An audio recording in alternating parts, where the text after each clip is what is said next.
ගෙදර අල තියෙනවා නම් ඉක්මනින් ලේසියෙන් හදාගන්න පුළුවන් ස්නැක් එකක් අරන් ආවා. මාරම රසයි, ඒ වගේම හදන්නත් ලේසි. එන්නකෝ එහෙනම් හදන විදිය බලමු.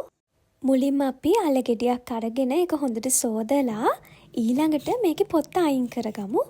ඔයාට මේක හදාගන්න කැමති ප්‍රමාණයක් අල අරගන්න පුළුවන්. ඊළඟට මම පෙන්නන විදියට සයිස් එකට තීරු කපා ගන්න.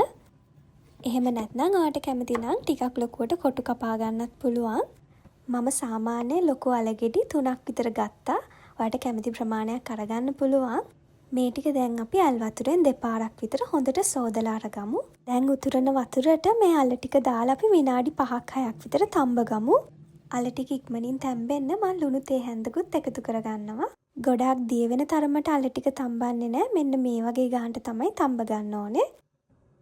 ඊළඟට මං අල ටිකක් ඉඩ තියෙන භාජනයකට දාගෙන මේකට තෙල් මේස් හැඳි 2ක් දාගන්නවා.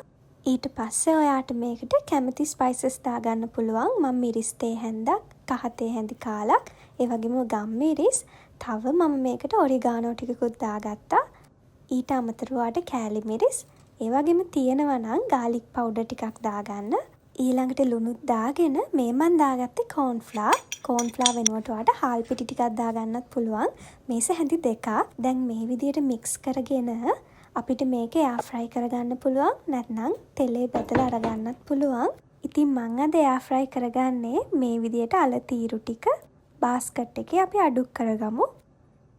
මෙහෙම අඩු කරගත්තට පස්සේ අපි මේක සෙල්සියස් අංශක 180 විනාඩි 15ක් එයා ෆ්‍රයි කරගන්න ඕනේ. මේක කන්න ටිකක් වෙනස් විදිහේ සෝස් එකක් හදාගමු.